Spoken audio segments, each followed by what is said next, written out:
Let's look at some of the newspapers, Chris. We've got all different sorts of languages this time. So the first one is from which language? Greek. And what's it called? Today's. Ici Marini, that's right, today's. And do you know where that one comes from? Cyprus. And can you tell me what that says, Steve? Yeah, that's what I Kelly, peace or yato Volkma. Very good.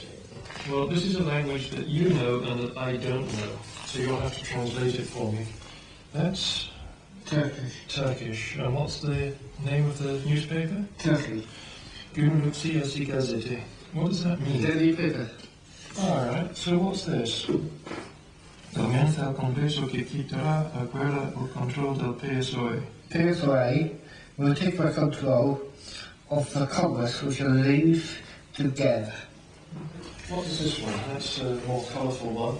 Hindi. Hindi. Do you see what that says? India Today. India Today. But it says India Today in English, but written in Indian script. There are some more samples of English besides. Do you know what the Indian script is called?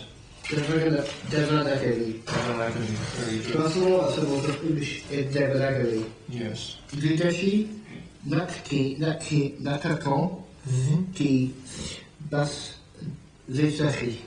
Vaisahi. Yes, that's very good. Sikhs or Hindus? It's very hard to tell.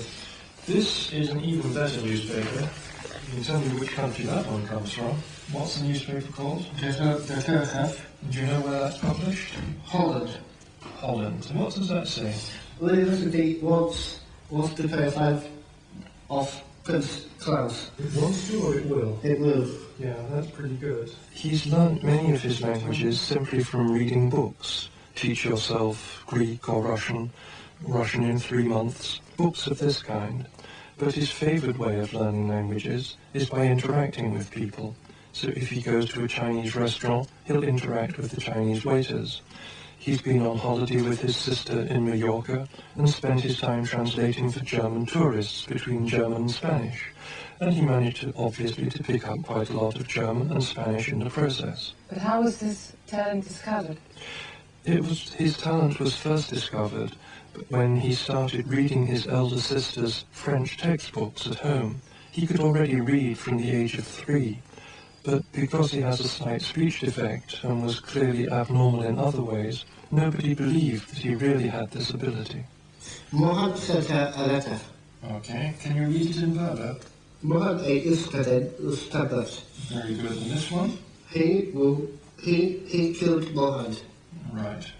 We've also taught him 2 new languages, one of which is Berber, which is not at all related to the Indo-European languages.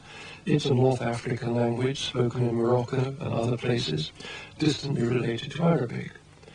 And in fact, his learning of Berber has given us striking confirmation of the role of universal grammar in second language learning, because Berber has a very rich inflectional system, which makes it very complicated for us to learn. But languages that have very rich inflectional systems of that kind tend also to allow certain other possibilities which our language doesn't. So all languages will allow you to have sentences with a subject, so I go home, but some languages you can miss out the subject, and Berber is such a language. So you can say in that language, go home, meaning I'm going home, or goes home, meaning he's going home, or he goes home.